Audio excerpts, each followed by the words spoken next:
Chef Mangione, ieri sera è stata una bella iniziativa, una mega torta di oltre 500 kg, cui tanti fedeli hanno potuto gustarla. Sì, ieri abbiamo fatto la quinta edizione della Megatorta di San Calogero, un evento che ha avuto veramente tanto successo perché c'erano migliaia di persone tutti a circondare la torta e vedere questo scenario, diciamo che è stato pure anche uno spettacolo dal vivo poterla realizzare. È una torta che è andata anche in beneficenza all'Unitas, quindi hanno raccolto diciamo, un euro, si pagava un pezzo di torta, era una cosa simbolica. La cosa più bella era anche perché abbiamo coinvolto i ragazzi che hanno la sindrome di Down, quindi anche loro hanno collaborato, hanno fatto questa torta ed è stata una torta di grande successo, tanti applausi, tanti apprezzamenti da parte anche di noi, perché ci sono anche chef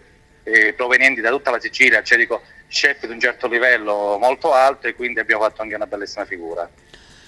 Una operazione complessa che, diciamo, per farla ci è voluto parecchio materiale, ecco, sinteticamente penso ad esempio alle uova, quante uova sono state necessarie?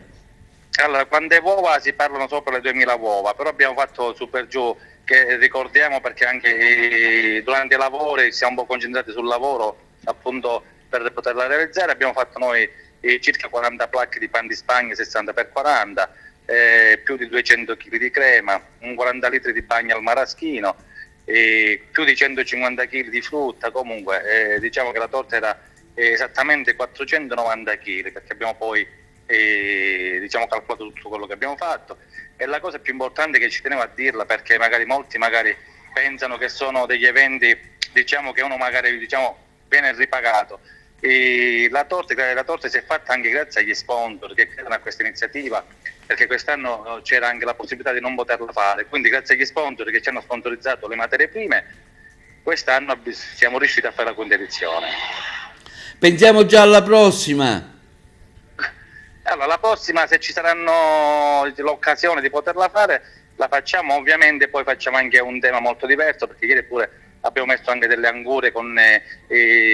tagli thailandesi, con varie tecniche di lavoro. Comunque la prossima è da studiare anche perché dico, anno per anno facciamo delle cose diverse, facciamo delle cose innovative e quindi speriamo di poterci riuscire di nuovo a fare anche la stessa edizione.